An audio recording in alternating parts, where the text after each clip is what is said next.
Okey guys, untuk combo ni kita bagi cover set hijau lumut MVX V2 brand HLD stiker tanam spray 2K untuk korang guys. Untuk combo ni kita bagi cover set HLD stiker tanam spray 2K cutting hijau lumut untuk korang. Jangan lupanya kita bagi inner kilat exciter A to Z korang boleh dapat habis part original untuk korang.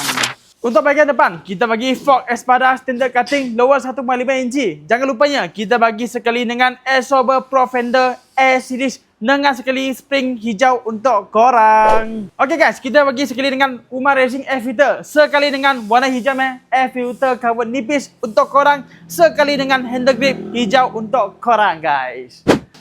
Nak nampak korang punya motor nampak lagi clean, mesti kita bagi visor clear untuk korang. Sekali dengan bracket dia warna silver. Jangan lupa kita bagi CVT cover Hypertech hitam chrome untuk korang. Kita bagi lampu tengah sekali. So korang nampak efek dia nampak macam ini.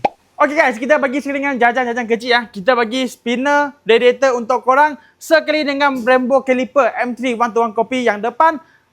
Mesti kita bagi master pump depan Superfly. Nampak lagi sedap, rasa lagi sedap. Dan black horse depan untuk korang.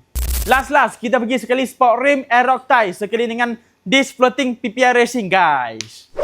Okay guys, so ini combo kita bagi harga 4699 siap pos, siap pemasangan guys. Sabah Sarawak kita layan sekali guys mau tengok apa combo lagi? Jangan lupa like, follow, comment, share. Jumpa korang dekat next video guys. Bye.